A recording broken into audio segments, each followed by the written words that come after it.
il se trouve qu'en fait, le week-end, il a duré presque 9 mois. Ah oui, il y a des bébés qui peuvent naître en 9 mois. Voilà, quand c'est même, ça.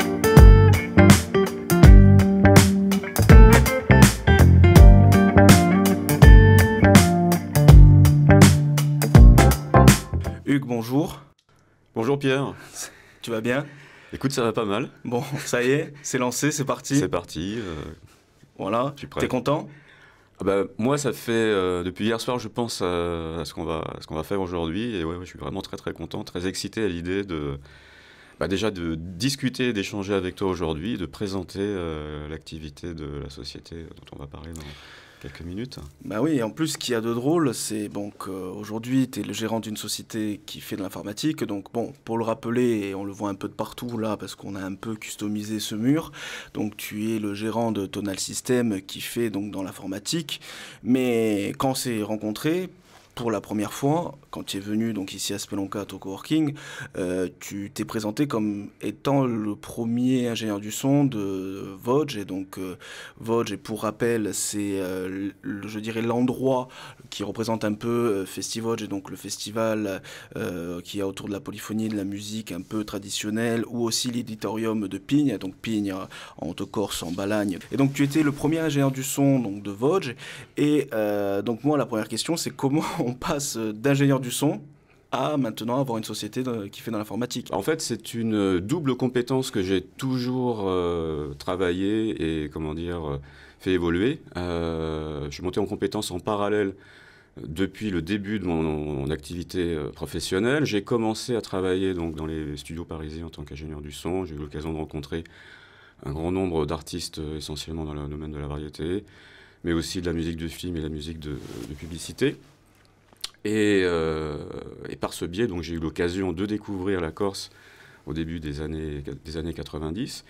Et puis, à un moment donné, j'ai pris un virage. J'ai décidé de mettre de côté toute l'activité liée à la musique. Et j'ai embrassé, on va dire, une carrière dans le domaine du conseil informatique. Là encore, à l'occasion, c'était donc en région parisienne, même si après j'ai eu l'occasion de me déplacer en province à plusieurs reprises. Et voilà, en fait, c'est un double rêve d'enfant que j'ai depuis que je suis gamin. C'est-à-dire que moi, je voulais être ingénieur du son et je voulais faire de l'informatique. Donc, je suis quelque part un peu, pas prisonnier, mais je suis mes envies et quand des opportunités se présentent, eh bien, je fonce. Mais est-ce que ça vient parce que bon, je sais que moi j'ai toujours aimé le son par exemple, tout ça, bon, plutôt la musique et tout. Mais c'est vrai que quand je rencontre les gens passionnés du son, ingénieurs du son qui veulent faire l'enregistrement, du studio, etc. Ben souvent c'est lié aussi à la technologie et à fouiner dans les ordinateurs, des choses comme ça. Oui. Et donc suppose que toi, comme tu as connu une espèce d'évolution, je dirais avec le temps de la technologie et tout ça, et que d'un coup tu es passé peut-être des enregistreurs, je dirais, bon là on a un Minitel, peut-être on en reparlera. Mais je veux dire, on passe des bobines et des cassettes et des choses comme ça, d'un coup, les ordinateurs, tout qui devient le numérique et tout, donc tu as peut-être dû fouiner, et c'est de là en fait où est venu ce côté parallèle, donc du son d'un côté et l'ordinateur de l'autre, l'informatique. C'est ça, je pense que tu as clairement décrit en fait mon appétence initiale, hein, qui est toujours là pour la technologie. Moi, je suis bon, bien sûr, il y a autre chose dans la vie que la techno, mais quand j'étais minot, j'ai des potes qui avaient les premiers micro-ordinateurs qui sont sortis, donc le premier Apple II, le premier Goupil, etc.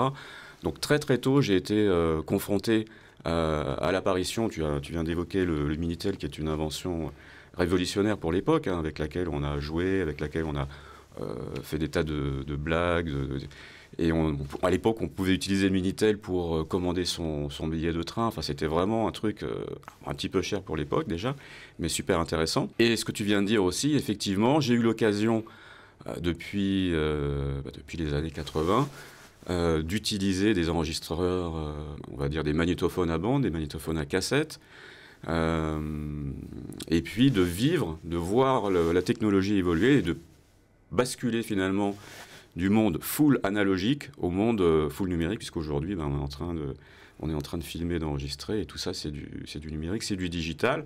Et là, je fais une petite digression. Le digital, c'est aussi un terme qu'on emploie couramment dans le domaine de l'informatique, puisque nous, on est quelque part des créateurs d'intelligence digitale chez Tonal System, puisqu'on accompagne nos clients justement dans cette transition.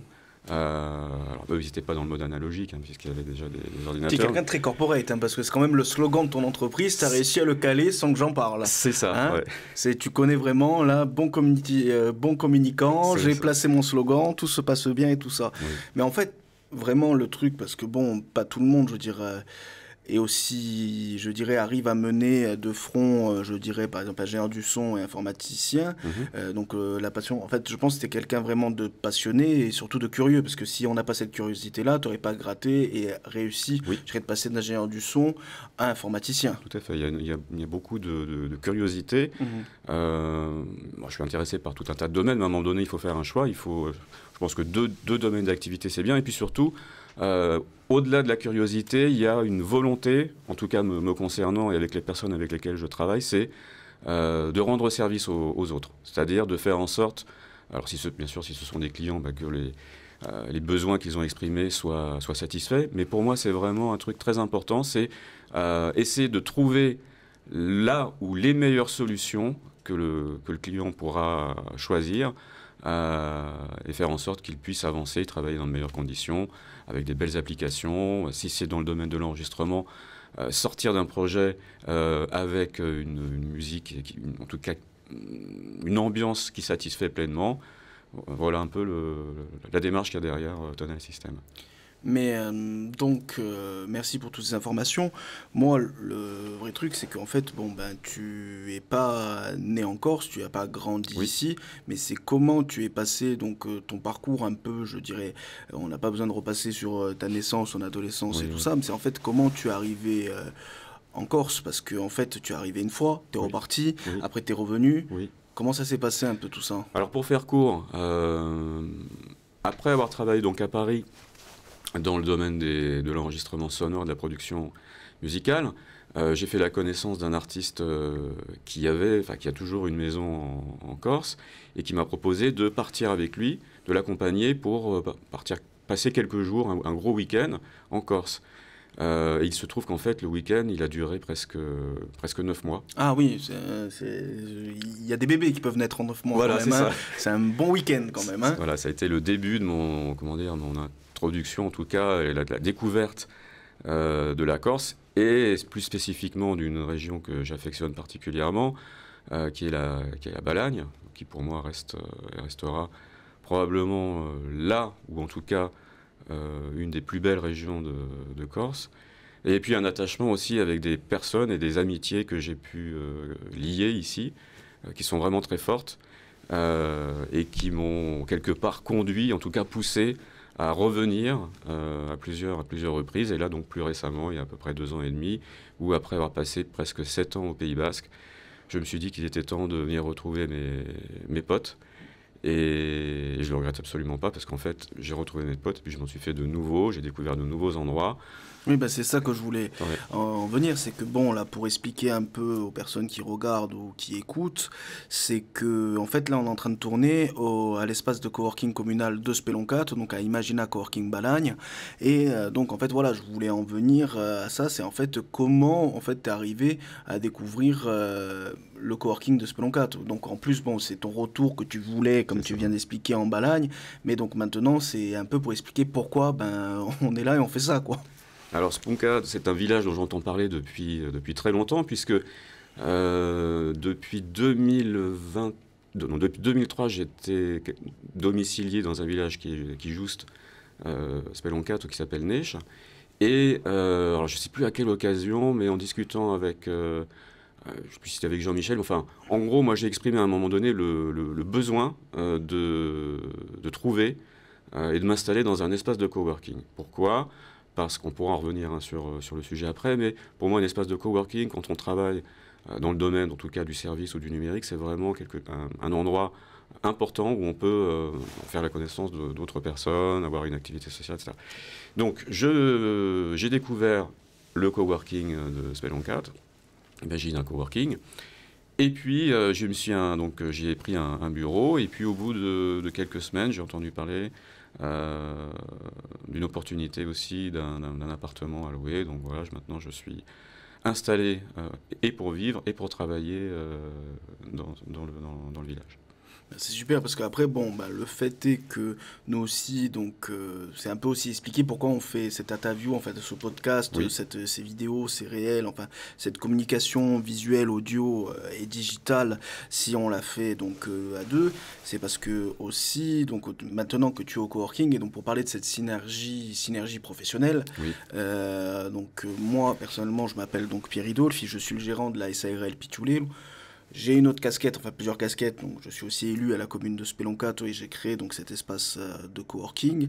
Et donc pour expliquer ce lien social de coworking qui se crée dans les coworkings, cette synergie, c'est que tu as été en discutant, en vivant en plus à Speloncato, en discutant tous les deux, tu me posais des questions sur la communication, etc., etc. Oui. Vu que en plus tu t'es beaucoup intéressé à ce que je faisais et au fait que je donnais des cours aussi à l'université en community management, et tu t'es dit ben, comment je pourrais faire, comment moi je pourrais communiquer. C'est de là où donc on a discuté, je dirais, de ça, de tes compétences, de ce que tu faisais, et qu'en fait ce serait hyper important, je dirais, de communiquer. Pourquoi? Parce que l'informatique, enfin je parle pour moi, hein, à l'heure actuelle, l'informatique, ça veut tout rien dire. C'est comme si demain, je dirais, je suis sûr que tu poses la question à la plupart des gens, un informaticien, ils vont croire que, je veux dire, on a toujours le truc, ça y est, je suis informaticien parce que j'ai rebooté la Livebox. Oui. Voilà, où j'ai pu régler à l'époque la télé. Oui, Joseph, à l'époque, on réglait les télés. Donc il y avait ce truc-là, rechercher des chaînes. Voilà, donc Joseph qui nous cadre aujourd'hui, qui est au cadre. Donc je veux dire, rien qu'en faisait ça, on disait, salut Joseph, on disait, tu sais, on a l'impression de bosser chez Darty. Chez Darty. Voilà, et que ça y est, tu revenais, tu étais directement informaticien. Mais en fait, non, le truc, c'est qu'informaticien, comme tu fais, il y a tellement de choses qu'on ne connaît pas. Même moi, hein, qui bosse dans le digital et tout ça, donc je me suis dit qu'il y avait vraiment ce devoir, pas d'éducation en mode, je dirais, c'est juste de partage de savoir en mode donc open source, que tout le monde puisse aller, s'ils sont curieux, aller se renseigner et tout ça, et qu'en fait, en plus, ça pourrait intéresser, je dirais, pas que les grosses entreprises, mais même les petites entreprises, surtout qu'on est à l'heure donc, du digital, de l'open data, et que en plus, ben, on va reparler à un moment donné, mais il y a des obligations légales même. Oui. Tout à fait. À ce niveau-là. Donc voilà, moi je pense que cet échange, et qu'en plus moi, bah, tu vas aussi en même temps m'instruire à ce niveau-là et tout ça, ça peut aider le discours, t'aider à toi à parler et tout ça. Et donc je pense que ça peut être très bien et bien ressorti, enfin j'espère, hein, ça sera peut-être le boulot de notre monteur Julien, hein, après. Julien, on te salue. Hein. Salut Julien. Voilà, donc de pouvoir réaliser un peu tout ça. Et ce qui est drôle aussi, donc ça c'est la petite private joke et le petit clin d'œil qu'on va faire, c'est que de ce brief qu'on a fait un soir, donc on a parlé tout ça, est né un devoir à l'université de Corse, donc pour les étudiants que j'ai en master Infocom, donc de première année et de deuxième année, où en fait je leur ai demandé, j'ai pris ton brief. Bon, toi, au début, tu as dit, je veux communiquer. Hein. Toi, c'est une phrase, comment je fais? Et moi, j'ai repris donc, tout ce que tu voulais, donc après mon analyse et tout ça, et je leur ai posé donc, la question, j'aurais demandé un devoir en expliquant bien. Et donc, on s'est retrouvé avec 60 rendus, je dirais 60 rendus de ça, et donc on les a regardés, et là, on a rigolé. Hein. On a bien rigolé.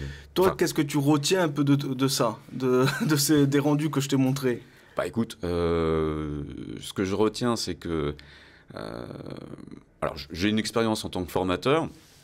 Ce que je retiens, c'est la variété des approches qui ont été proposées par les étudiants. Et on sent vraiment que les personnes sont... Enfin, que les étudiants ont une vision, une certaine vision de ce que représente le vrai monde du travail, mais qui a encore, pour certains, un effort à faire. Je dis pas qu'ils sont nuls. Hein. Non, c'est pas ça. Mais moi, ce qui m'a fait rire, c'est que ce qui est vrai, c'est que bon, moi, j'ai essayé de les mettre en mode, voici, c'est un vrai brief client. Et ben là, ce que vous rendez, ben, le client, autant il vous embauche, quoi. Il accepte votre proposition de travail. Et là, ce qui a été drôle, c'est qu'on a eu quelque chose de vraiment très scolaire, très quadrillé. Il y en a même un qui n'avait pas compris que Hugues Tonal, parce que je parlais vraiment de toi, hein, j'ai rien caché, t'existais vraiment. Et donc il nous a fait une présentation, on pourra montrer la photo que j'ai filmée, enfin la vidéo, la photo que j'ai filmée, c'est bien pour un caméraman de dire ça, mais la vidéo que j'ai filmée de toi, quand on a découvert qu'il y en a, ils t'ont inventé, ils ont mis des photos de toi, mais ils t'ont rêvé même, voilà. Mais c'était vraiment pas mal, non, mais c'est vrai que même là, la nouvelle génération, donc du tout digital, parce que je pense que la plupart, ils sont nés en 2002, quand même, ceux que j'avais. Et c'est vrai que même pour eux, l'informatique, donc avec tout ce que j'aurais expliqué, et ce qu'on verra beaucoup plus tard dans la suite des vidéos, même pour eux, c'était un peu, je dirais, abstrait. Bah, c'est abstrait, puis je reviens sur ce que je disais, c'est-à-dire que pour moi, c'est un exercice difficile, enfin c'est un sujet qui est difficile quand on ne connaît pas, quand on n'a pas eu l'occasion d'être en contact avec cette activité avant. Et voilà, donc c'est pas simple.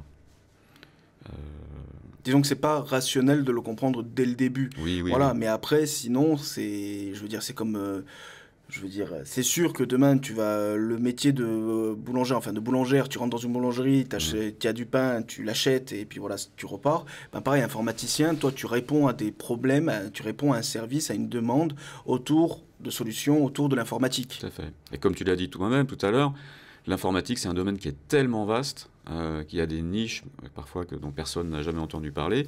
Et c'est un petit peu notre cas puisqu'on travaille sur des solutions logicielles qui sont plutôt utilisées dans le domaine, enfin en tout cas pour faire fonctionner les grands groupes, les grandes industries, et qu'elles ne sont pas aussi connues que on va dire des logiciels plus grand public. Voilà.